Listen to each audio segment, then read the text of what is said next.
Equatorial line of सबसे पहले हम करें let a given point P lies on the equatorial point. ठीक है, P जो है वो इक्वेटोरियल के ऊपर कोई पॉइंट है जो कि O से R है। Magnetic field intensity P to north pole of the bar magnet, north pole के द्वारा इस NP के द्वारा कितनी मैग्नेटिक फील्ड इंटेंसिटी लगेगी उसको हम B1 मान लेंगे। B1 is equal to mu naught upon 4 pi M upon, ठीक है, ये हमने उसने भी पहले भी किया हुआ है। देखो R ये है, ये L है, तो ये अगर ये राइट एंगल ट्रायंगल बन रहा है तो ये अकॉर्डिंग टू पाइथागोरस थ्योरम ये क्या बन जाएगा, √r² प्लस L²। ठीक है, तो NP की जो वैल्यू होगी वो क्या होगी, √r² प्लस L² का स्क्वायर, √r² प्लस L² का स्क्वायर, क्योंकि R का स्क्वायर होता है ना, तो ये अलोंग NP, तो स्क्वायर से स्क्वायर रूट कैंसिल हो जाएगा। तो अगला स्टेप क्या बन जाएगा, mu naught upon 4 pi M upon R² plus L², B1 की वैल्यू। सेम सिमिलरली B2 की निकालनी होगी तो mu naught upon 4 pi M upon, ये भी रही सेम ही रहेगी, R² प्लस L²। ठीक है, ये अलोंग NP है और ये अलोंग PS है। ठीक है, इसकी वैल्यू भी सेम ही रहेगी, √r² प्लस L²। ये सेम बिल्कुल हमने वैसा ही किया जैसा हमने इलेक्ट्रिक में किया, अलोंग PS या SP कुछ भी बोल लीजिए। B1 and B2 inclined at an angle 2 theta. B1 और B2 जो है वो 2 थीटा एंगल पे आपस में इंक्लाइंड कर रहे हैं, मिल रहे हैं। Therefore the resultant of these two field intensity given by, तो फिर से वही लगेगा, कौन सा, parallelogram law of vector addition. देखिए यहाँ पे भी 4 साइड बन रही है, 1 2 3 4, तो 4 साइड बन रही है, 2 थीटा इसका इंक्लाइंड एंगल है, तो रिजल्टेंट क्या है, BE। तो जब किसी दो फोर्सेस के बीच में इस तरीके से रिजल्टेंट लगता है तो वो उसमें क्या बनती है, parallelogram law of vector addition. दो पढ़े थे हमने, एक triangle law of vector addition, एक parallelogram law of vector addition. कहाँ पढ़ा था, +1 क्लास में। ठीक है, तो +1 में हमने ट्रायंगल लॉ और पैरेललोग्राम लॉ पढ़े, तो यहाँ पे parallelogram law of vector addition लगेगा। तो हम लिखेंगे B1 and B2 inclined at angle, B1 and B2 inclined at angle theta, therefore resultant BE is equal to, हाँ जी, B1 का स्क्वायर प्लस B2 का square plus 2B1 B2 cos of theta, और theta क्या है यहाँ पे, 2 theta. वहां पे हमने कौन सा पढ़ा था, फिर से एक बार रिजल्ट याद करवा देता हूँ, R is equal to P² plus Q² plus 2PQ cos theta. नहीं याद होगा तो अपनी +1 की बुक निकाल के देखना, उसमें हमने ऐसे पढ़ा हुआ है। ठीक है, अब क्योंकि B1 और B2 बराबर है, ठीक है, सिंस ये सिर्फ जिनको याद होगा, रिवाइज किया होगा तो उनको पता होगा कि हम सिर्फ रिवाइज कर रहे हैं। ये वहां पे हम E1 शब्द लेके चलते थे इलेक्ट्रिक फील्ड में, यहाँ पे B1 लेके चल रहे हैं। B1 और B2 सेम है, तो हम B2 की जगह B1 लिख देंगे। तो क्या आ गया, BE is equal to B1 का स्क्वायर प्लस B1 का स्क्वायर, ये B1 बन जाएगा ना, तो क्या बन गया 2B1 का स्क्वायर प्लस ये भी B2 भी B1 बन जाएगा, तो ये बन गया 2B1 का square cos of 2 theta. BE is equal to 2B1 का स्क्वायर, इसमें भी है इसमें भी है, कॉमन निकालिए, अंदर क्या बचा, इसका 1 प्लस इसका कोस 2 थीटा। हाँ जी, 1 प्लस कोस 2 थीटा की वैल्यू क्या होती है, 2 कोस स्क्वायर थीटा। तो यह 2 का यहाँ पे, ठीक है, तो ये बाहर आएगा तो क्या बनेगा, 2B1। अब बार बार में लेते हैं, पहले इसको फार्मूला लिख लेते हैं इसका, 1 प्लस कोस 2 थीटा के बराबर multiply 2 cos square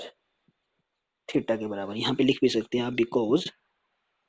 1 plus cos 2 theta is equal to 2 cos square theta. तो यहाँ पे पुट कर दिया, तो B इज इक्वल टू 2 दो बार, एक बार बाहर आ जाएगा, B1 स्क्वायर में है, एक बार बाहर आ जाएगा, कोस स्क्वायर थीटा है, एक बार बाहर आ जाएगा। तो क्या बन गया, B is equal to 2B1 cos of theta. ठीक है, यहाँ तक आ गया हमारे पास।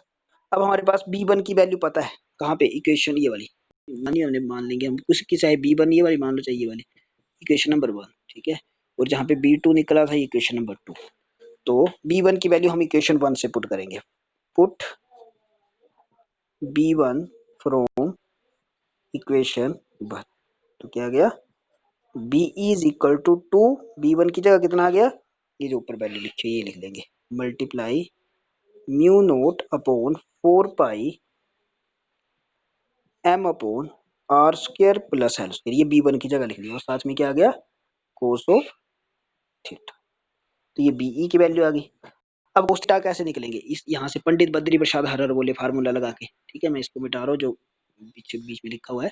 हम यहाँ से अगर कोस थीटा की वैल्यू निकालनी हो तो आपको पंडित बद्री प्रसाद हरर बोले फार्मूला लगाना पड़ेगा, यहाँ पे लिख देता हूँ मैं P B P H H B. Cos की वैल्यू निकालनी मतलब बेस अपॉन हाइपोटेन्यूस, ये बेस ये हाइपोटेन्यूस, ठीक है तो लिखेंगे since cos theta is equal to base multiply height, तो ये बेस है, बेस मतलब एल और hypotenuse, sorry base upon hypotenuse, hypotenuse क्या है R square plus L square की पावर 1/2 या अंडर रूट कुछ भी लिख सकते हैं ना। तो हम इसकी वैल्यू को यहाँ पे कोस थीटा करेंगे, यहाँ पे क्या बन गया देयरफॉर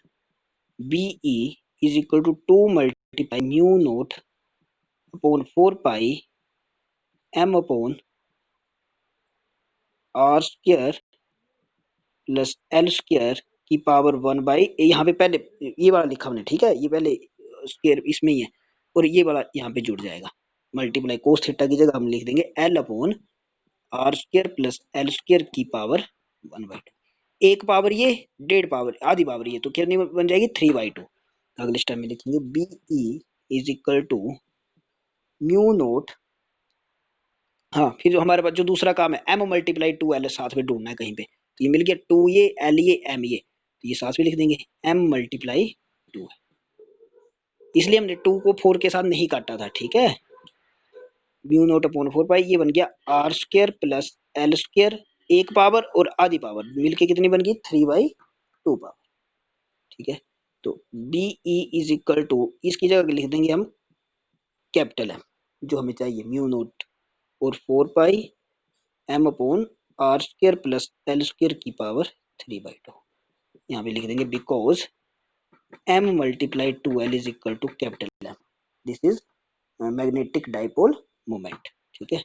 फिर से आगे if in case l square is very very less than r square, अगर l बहुत छोटा हो जाए तो l को नेग्लेक्ट कर देंगे यहाँ से, तो कितना आ जाएगा b is equal to mu naught upon 4 pi m upon, हाँ जी अगर ये एल स्क्वायर यहाँ से चला जाए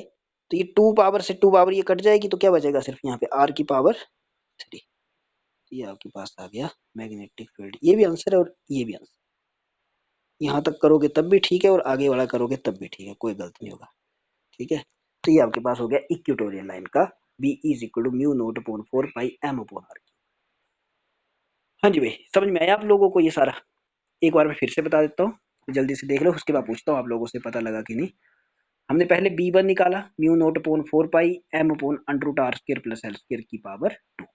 ठीक है तो स्क्वायर के साथ हम अंडर रूट खत्म हो गया, तुम्हारे पास बच गई ये बात, ठीक है इक्वेशन नंबर 1 मान लिया। सिमिलरली b2 निकाला mu naught upon 4 pi m upon R square plus L square, इसकी वैल्यू भी सेम आएगी क्योंकि वहां पे हमने किया था e1 और e2 उसकी वैल्यू दोनों की सेम आई थी, यहाँ पे हमने यूज किया कौन सा parallelogram law of vector addition, ठीक है parallelogram law of vector addition बोलता है कि जो भी दो फोर्सेज लग रही है, तो यहाँ पे फोर्सेज क्या है मैग्नेटिक फील्ड है, यहाँ पे b1 और b2 मैग्नेटिक फोर्स भी बोल सकते हैं, तो b1 b2 का स्क्वायर b1 का स्क्वायर b2 का स्क्वायर और साथ में 2b1 b2 cos of theta, b1 और b2 की दोनों की वैल्यू एक जैसे आ रही है इक्वेशन 1 और 2 को अगर हम देखें तो इसको एक दूसरे के बराबर कर दिया, b1 b2 की जगह b1 लिख दो चाहे b1 की जगह b2 लिख दो, और हम b2 की जगह हम क्या लिख रहे हैं b1 लिख रहे हैं, तो जब ये दोनों जुड़ गए तो क्या बन गया 2b1 का स्क्वायर, यहाँ पे कंफ्यूजन होती है इसको जरा अच्छे से कर लेना जब करेंगे तो b1 और b1 फिर से जुड़ गए तो 2b1 का square cos of 2b1 square यहाँ पे कॉमन निकाल लिया तो अंदर क्या बचा 1 प्लस cos 2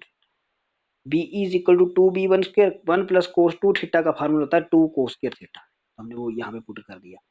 अंडर रूट के अंदर कोई भी पेयर में चीज हो तो वो एक करके बाहर आ जाती है, तो 2 2 दो बार था एक बार बाहर निकाल लिया, b1 स्क्वायर था एक बार बाहर निकाल लिया, cos स्क्वायर थीटा था एक बार बाहर निकाल लिया, ये बीई की वैल्यू आ गई। यहाँ पे हमारे पास b1 की वैल्यू हमें पता है इक्वेशन 1 में, वो हमने यहाँ पे पुट कर दी, mu naught upon 4 pi m upon r square plus l square into cos of theta, जो साथ में लगा हुआ था वो साथ में लगा के रखा। अच्छा, अब जब हमने ये वैल्यू पुट की तो हमें कोस थीटा की वैल्यू चाहिए, तो हमने क्या किया, पंडित बद्री प्रसाद हररवोले फार्मूला लगाया और यहाँ से कोस थीटा की वैल्यू निकाली, that is base upon hypotenuse. Base O से एस तक मान लो, चाहे ओ से एन तक मान लो, ठीक है। ओ से एस तक माना तो एल है बेस, और इसका hypotenuse under root R square plus L square, ये हमने पुट कर दिया। इस कोस थीटा की जगह हमने ये वाली वैल्यू यहाँ पे रख दी। हमें चाहिए होता है m मल्टीप्लाई 12, जैसे हम उसमें क्यू मल्टीप्लाई 12 ढूंढते हैं, यहाँ पे हम m मल्टीप्लाई 12 ढूंढते हैं, हमने दोनों को साथ में लिख दिया। इसकी वैल्यू रहती है कैपिटल, यहाँ से R square plus L square की एक पावर और आधी पावर मिलके 3/2 बना,